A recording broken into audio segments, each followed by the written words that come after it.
Hey Tea-heads, this is Don from Mayleaf. What is hedonic complexity? This term I think is very important to understand as you get into the appreciation of tea, but also applies to any food or drink or scent or even art out there. Hedonic complexity basically means hedonic, pleasure, pleasurable, and complexity, which I think we all broadly understand the meaning of. So the pleasure that we derive from complexity. And researchers have found that generally this follows an inverted U-shaped curve. What does that mean? That means that as complexity increases, generally our sense of pleasure or enjoyment out of that food, drink, whatever it may be, also increases until it reaches an optimal level of complexity, after which any more complexity starts to reduce enjoyment, reduce the pleasure. So it becomes too noisy, too messy. You can't quite taste everything together. It's just too much.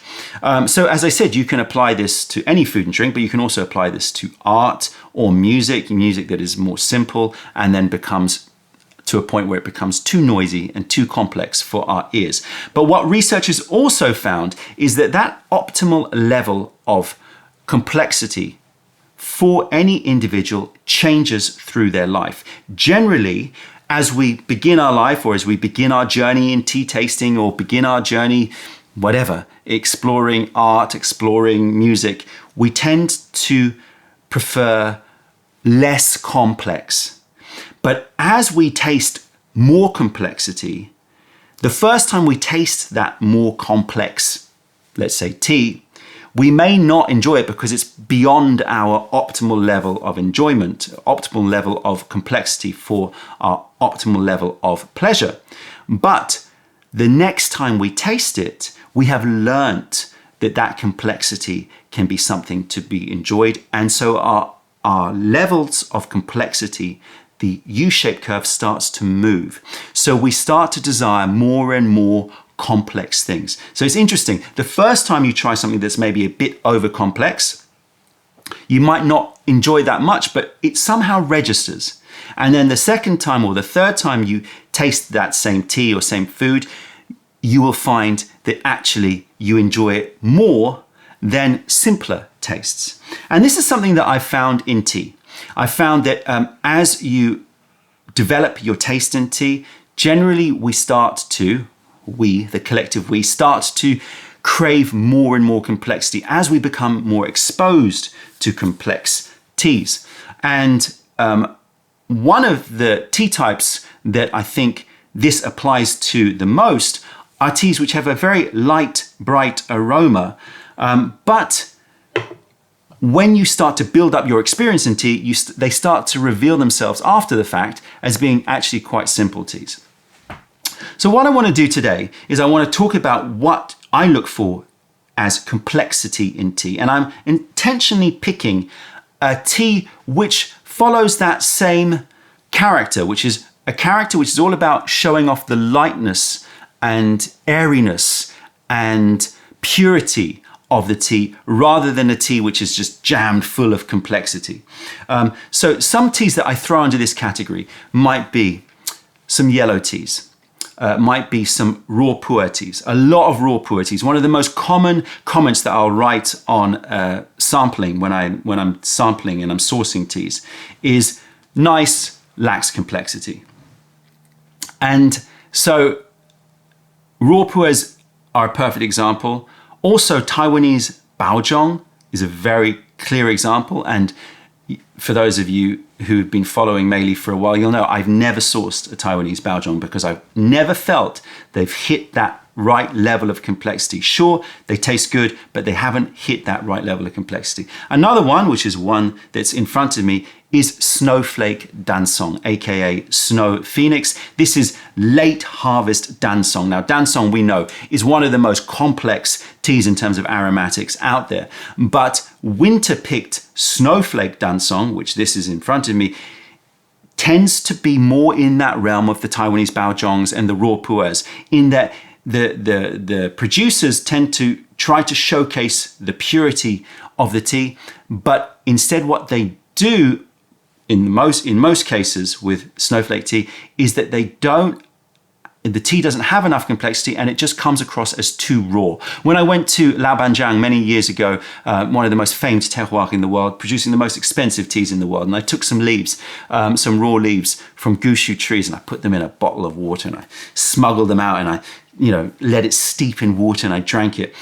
It was tasty, sure, I could taste the tea, I could taste, some complexity, but it was remarkable to me that such an expensive tea just tasted so light and lacking in complexity. And so this really is the difference between raw tea and finished tea. Medium to good quality tea and pinnacle tea, complexity. Quickly scope this tea. This is from October 2024, so late picking, just around the time when it's very cold and might be snowing, which is why it's called snowflake dansong.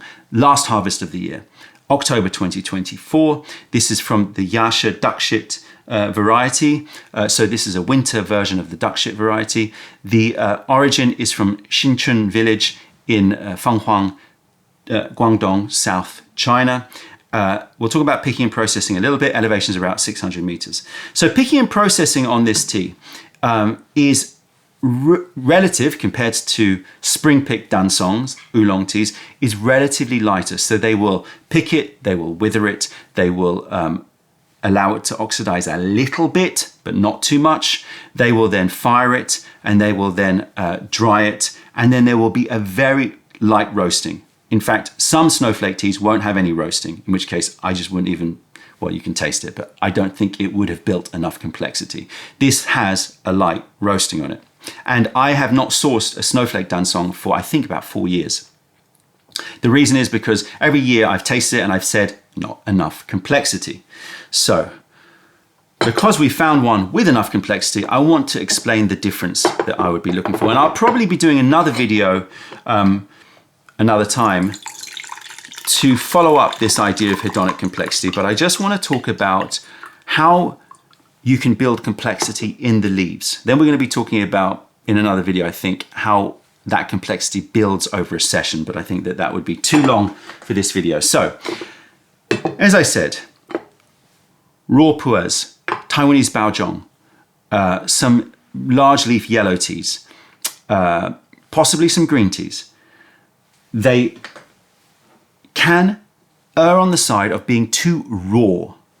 And when a tea is too raw, it's going to lose complexity, or it's not going to have built up enough complexity.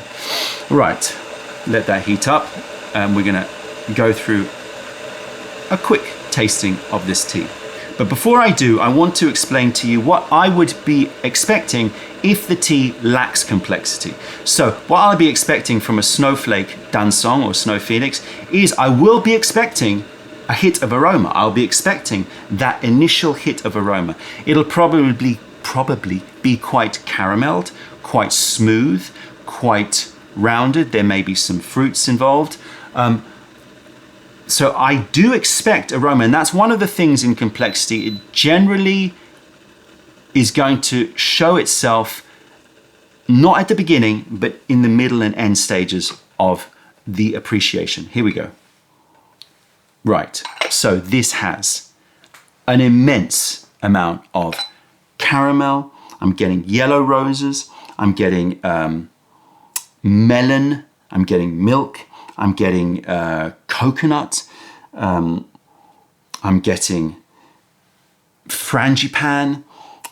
Classic duck shit is cherry and almonds. I'm getting the cherries, more yellow cherries.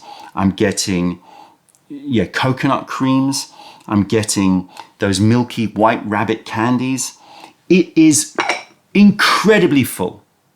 And so immediately I know much more complexity. If you smell snowflake dansong, unfortunately I was hoping I could A/B this, but I didn't keep any of my last year's snowflake. But I know it would be caramel, maybe a little bit of dried mint, and it would not have all of the warmth and spectrum that this one does. We talk about spectrum a lot. We talk about high, we talk about medium, we talk about base. High, yellow rose, yellow cherries, medium, milky, coconutty, white rabbit, honeys, moving into the base notes of caramels, those darker honeys, frangipane.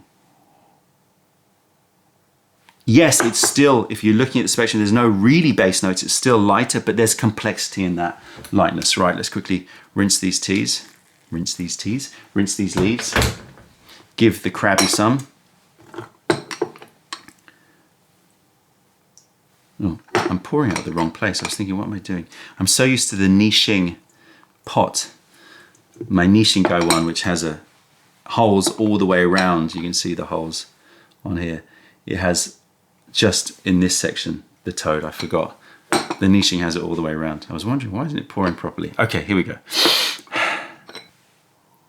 Bam. So much aroma.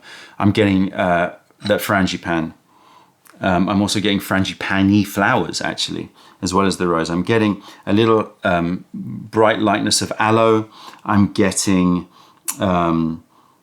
lots of those honeys, chestnut honey, black currant jam. You know, you go to those Chinese bakeries and you get those very sweet, very soft, fluffy breads like vanilla bread or pandan bread. Like really light, it almost looks kind of fake, they're so light, like pandan bread. There's also a vine tomato note in this as well, which is very common for these kinds of oolongs. Again, if I was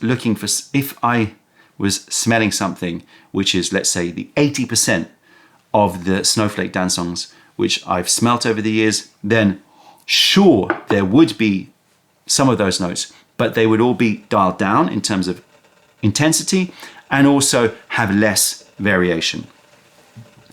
Okay, let's taste this tea. And then we are going to be talking about which factors will determine the complexity overall, because I can't give you everything. There's lots of unknowns as well. But overall, the factors you should be looking for in terms of the experience, but also the factors to keep in mind in terms of what develops that complexity. Because it is a combination of nature and man. Tea is the symbiotic or synergistic relationship between humans and nature. Quickly sip it and then I will go further. You can see lighter color, much lighter color than your average dansong tea. Why? Because it's had less roast. Why has it had less roast? Because with snowflake, the idea around snowflake teas is that you want to maintain the delicacy, bright lightness of the tea, that snowy winter air quality. So just because a tea has a character of purity and simplicity doesn't mean that it has any reason not to be complex. So you can have complexity within simplicity. Cheers, everybody. Right, so this is like the baozhong that I always wish that I could find but never do. Don't mean to besmirch all Taiwanese baozhong producers. I'm sure there are some out there, but I've never found them. Because so many of the baozhongs and snowflakes that I've tasted over the years, at first glance will be similar to this, right? Because it will have that caramel note. It will have a floral note going over the top. It will be gentle. It will be smooth. It will be light and it will be pleasant. And again, without being patronizing in any way, people who first get into tea may taste a baozhong and it'll be like, wow, this is so pleasant. It is so easy drinking, soft, gentle, pure. those are not negatives. Those are good things, right? But within that, within those words, gentle, smooth, pure, you still want to look for complexity. And the complexity I'm getting here is, let's talk about flavor. Gardenia, that coconut cream is there. I'm getting that chestnut honey. Really strong in chestnut honey. That would be a key difference. You would not expect that level of honeyed note, but also that spiky little chestnut, almost moving to medicinal quality in the honey, in that, you know, good quality honey.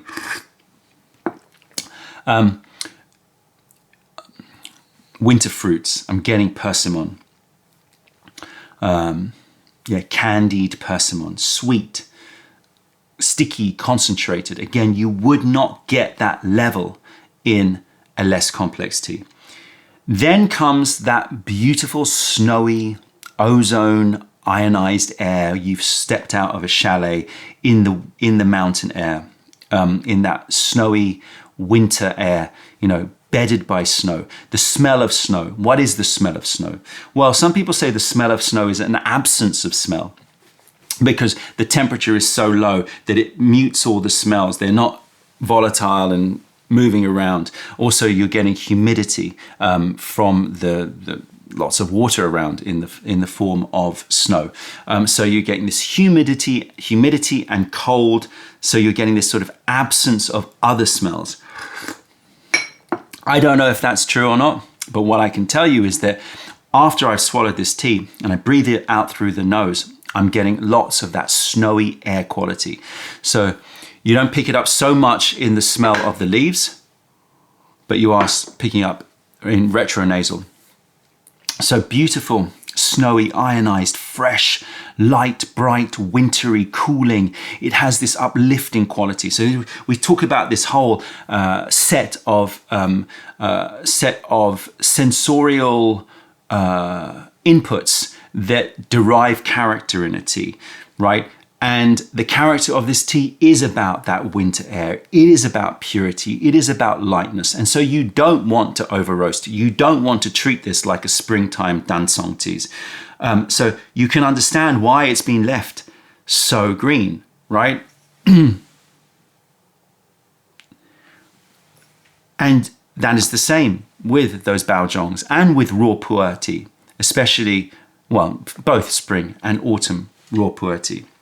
There's this desire for tasting this uplifting high mountain brightness.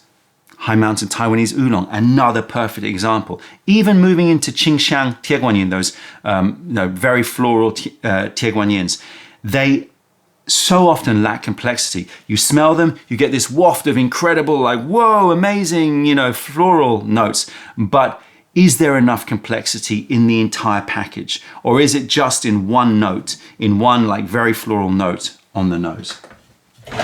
What I'm getting here is mineral. I'm getting fizziness, I'm getting tingling, I'm getting the flowers, I'm getting the creams and the milks, the coconuts, the frangipans, the almonds, the nuts, I'm getting the honeys, I'm getting the caramels, I'm getting the fruits, that persimmon, and I'm getting that snowy freshness on the finish. So that's why this has made it this year to our Mayleaf collection, because it has acceptable levels of complexity. It reaches my optimal level of complexity for my sensory enjoyment of this style of tea. Now, some people out there just generally prefer more complex teas, and you're going to say, well, I don't really go for those more simple teas. Some people, they're on the other end of the spectrum. There's no right or wrong here. And ideally, what you want to do is try to develop your optimal sensory a level of complexity dependent on the tea type. So you go, well, I know what I'm looking for a white tea, right? Which generally is going to be more simple, especially if it's a more fresh white tea. Or I know what I'm looking for in a really heavy wuyi yencha, right? And so I know where my optimal complexity level is.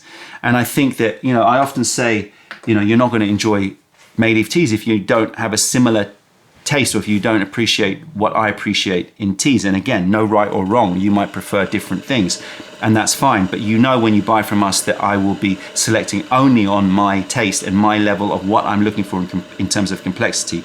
And I have found over the 20 years that I have been sourcing teas, no doubt, the level of complexity in terms of the experience has always tended to nudge up over the years. So what creates complexity? Well, let's start with nature. Obviously, nature is primary. Terroir. What does that mean? Soil,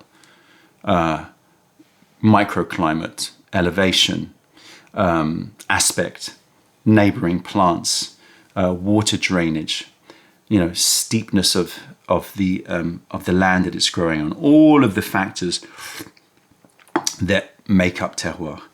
Age of the tea tree. We talk a lot about age of tea tree. These, I think, about 40-year-old tea trees. So they are, not super old, but they are at least, good, established tea bushes, or in the case of Dansong, single trunks.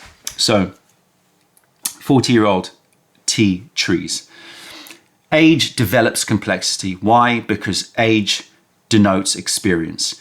As a tea plant or any plant experiences life, it has to deal with all sorts of, threats, all sorts of environmental conditions. 1 year it's too hot, 1 year it's too cold, 1 year it's too wet, 1 year it's too dry, 1 year it's attacked by insects or or fungi or bacteria, and it needs to react. And through that reaction, it has to create secondary defense molecules. It has to respond to the stresses. And in so doing, it creates more and more complexity in terms of the compounds in the plant. And they get stored like memory in the plant. And so you have age, which will always develop complexity, and why I always talk about the age of tea trees, especially regarding raw pu'er, which, as I said, one of the key differences between gushu or old tree or middle tree in terms of age pu'er versus plantation pu'er is complexity. It's as simple as that. It's just the level of experience that the tea plant has had. Then you've got the climate at the year of picking. What was it like that year? How cold did it get? Of which I don't know all of the different factors, but they will have an effect on complexity. Then you've got the humans stepping in. They get to decide when to pick. Usually for complexity, you want to leave it a little bit longer just before it gets too cold in the case of this tea, but obviously you can leave it too long as well. What to pick? What size leaf are you picking? And then you've got the processing. So you've got the withering phase. How long you leave it. Do you leave it outdoor? Do you leave it indoor? What's the weather like on the day that you're withering? You've got the oxidation and fermentation. I'll throw them together because, there's a similarity between them. So how long you leave them for, how long you leave the leaves, and in which conditions you leave the leaves for them to react with the air, react with all of the molecules in the leaf as the leaf breaks down, combine with each other and the air and the water to create these reactions which build complexity. Again, with teas like this, you don't want to do too much, because the more that it develops those, you're starting to move away from the purity of the land and the environment, and you're starting to develop more sort of complex, sure, flavors, but that don't represent the character that you're trying to achieve in the tea. So level of oxidation, level of fermentation, level of how you fix it, so how you heat it. Do you heat it in air? Do you heat it on wax? What is the temperature? How many times do you fire it? Etc. etc. etc. There's so many factors there. How you then shape the tea.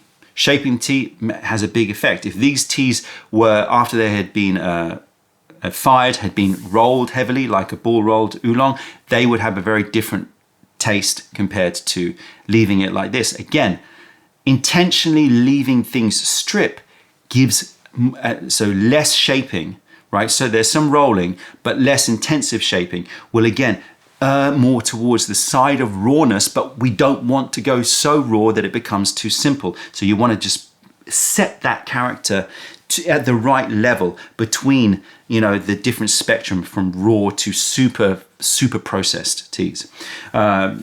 Roasting, in this case, very gentle roast. If it hadn't any roast, even the same leaves, same picking, same everything. If it didn't have any baking, it didn't have any roasting, it probably would not have been selected. So the roasting, obviously, then you've got storage and aging and loads in between. So all of these factors will change complexity from lighter to more complex, but it's all about getting the right level of complexity for the character of the tea that you are trying to produce. And the skill with these light teas, like raw pu'ers, like those yellows, like those baojongs, like this snowflake, what was the other one I was saying? It's gone. The Qingxiang Tieguanyins out there. Even the traditionally made Tieguanyins, like Shifu's pudding, so many times, a lot of people saying, why are you not finding Shifu's pudding? Why are you not finding Shifu's pudding? Every year I get that comment because everything I tasted just lacked that level of complexity. Because when you are trying to make these type of teas, these high mountain Taiwanese oolongs, etc., yes, you want to keep that sense of purity and lightness, but you want enough complexity to make it hedonic, to make it pleasurable. And as you get into tea and as you build your experience in tea, you will most likely find that you crave more and more complexity. And as your level of desired complexity increases, these kinds of teas become harder and harder to find because, for obvious reasons, they generally lack it. So when you get it, you got to get it. And we found this batch, so we're very, very happy about it. So I hope that that gives you a clearer idea of hedonic complexity. And maybe you're going to start to taste teas slightly differently and try to build your sense of discernment over what you like in teas with this idea of complexity and what your optimal level of hedonic complexity is and how it changes over time. We're going to do one more episode about hedonic complexity where I talk about the temporal aspect of hedonic complexity, but we'll save that for another session. That's it, tea heads. Check out other videos, taste our teas wherever you are in the world by browsing mayleaf.com and come visit us if you're ever in London. Other than that, I'm Don from Mayleaf. Thank you for being a part of the revelation of true tea. Stay away from those tea bags. Keep drinking the sublime stuff and spread the word because nobody deserves bad tea. Bye.